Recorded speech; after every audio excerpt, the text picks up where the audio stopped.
Assalamualaikum warahmatullahi wabarakatuh.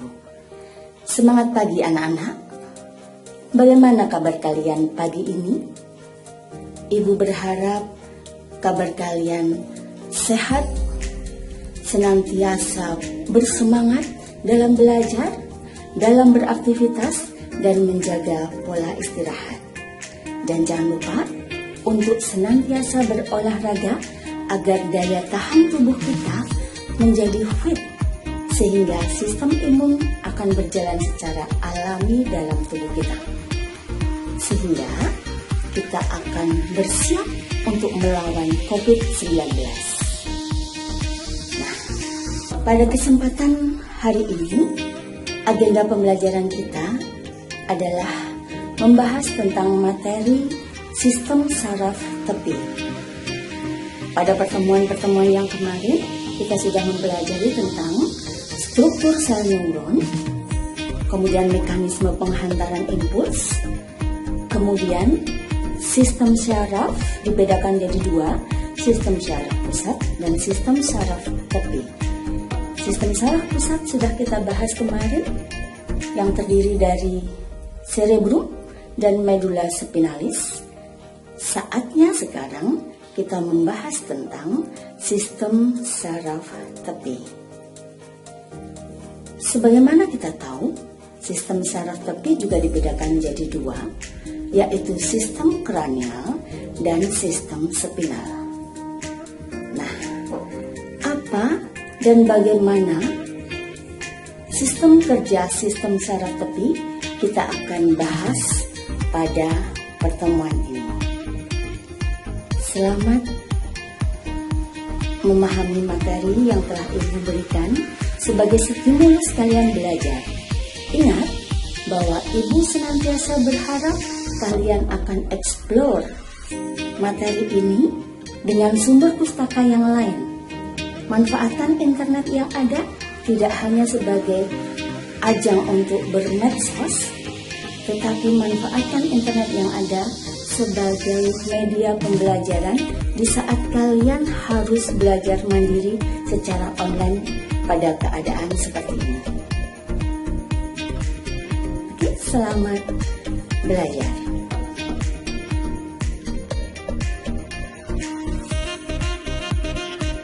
Oke, sekarang kita mempelajari tentang sistem saraf tepi. Bagaimana kalian tahu bahwa sistem saraf tepi terdiri atas jaringan saraf yang berada di luar otak dan di luar medula spinalis? Berdasarkan letaknya, sistem saraf tepi dibagi menjadi dua, yaitu saraf kranial dan saraf spinal. Saraf kranial tersusun atas 12 pasang saraf, biasa disebut dengan CN.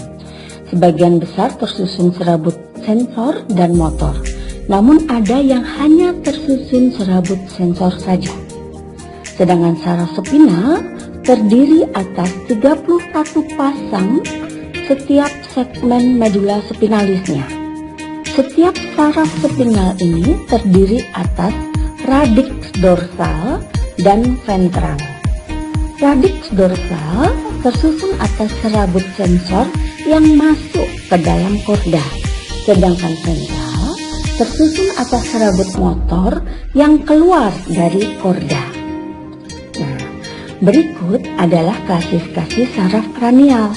Tadi dikatakan terdiri atas 12 pasang CN yang meliputi 1. Saraf olfaktori, yang kedua saraf optik, 3. saraf okulomotor, 4. saraf troklear, 5. saraf trigeminal, 6. saraf abdusen, 7. saraf fasial, 8. saraf vestibulokoklear, 9. adalah saraf glossofaring, 10. saraf vagus, 11.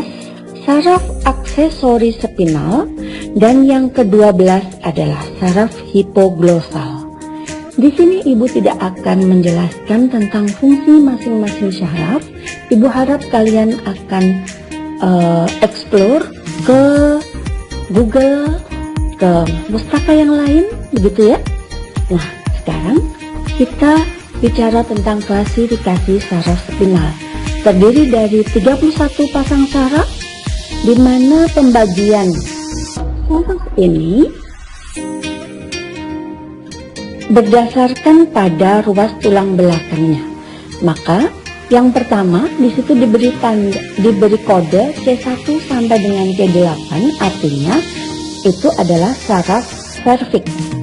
Kemudian ada T1 sampai T12, artinya itu adalah saraf torak yang terdiri dari 12 pasang.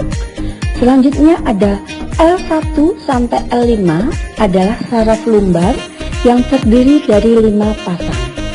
Selanjutnya ada saraf sakrum, ada 5 pasang, diberi kode S1 sampai S5.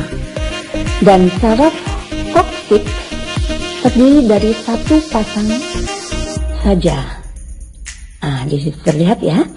Nah, fungsi dari saraf spinal adalah mempersarafi otot leher dan bahu, kulit kepala, dada, dinding abdomen, paha, genitalia luar, panggul, bokong, dan kaki. Nah, ini tentang saraf spinal. Untuk lebih jelasnya, kalian harus explore ke pustaka yang lain atau ke internet. Oke? Baik. Selanjutnya, kita akan bicara tentang sistem saraf tepi yang meliputi serat-serat saraf yang membawa informasi antara sistem saraf pusat dan bagian tubuh lainnya. Ya. Berdasarkan arah impuls, dibedakan menjadi saraf aferen dan saraf eferen. Saraf aferen adalah saraf yang membawa impuls dari reseptor somatik atau eksternal tubuh, ini rasa dingin, atau internal tubuh. Nah, untuk sistem saraf eferen dibedakan menjadi 2, yaitu sistem saraf otonom tersusun atas serat neuron pada otot polos, otot jantung dan kelenjar, terdiri dari 2 saraf simpatis dan saraf parasimpatis. Sedangkan saraf somatik adalah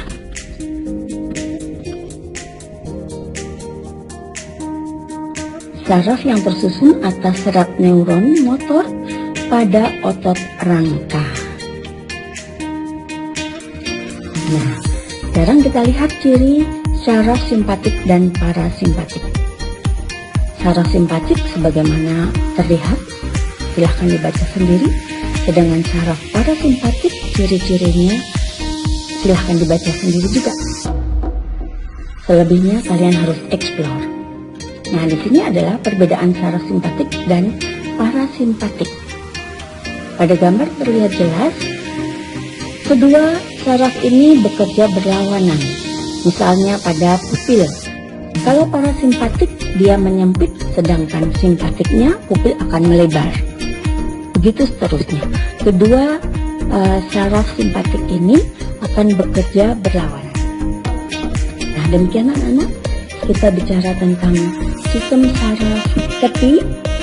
Ibu yakin pasti kalian ada banyak sekali pertanyaan dari apa yang telah Ibu berikan di sini, Ibu stimuluskan.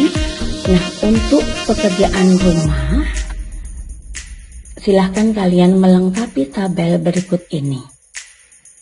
Begitu ya. Seperti biasa, tugas kalian catat di buku tugas, kemudian kalian foto, kemudian upload pada presensi yang nanti akan Ibu share pada pertemuan berikutnya. Jangan lupa untuk tetap bahagia, untuk tetap terus bertahan dalam kondisi yang seperti ini.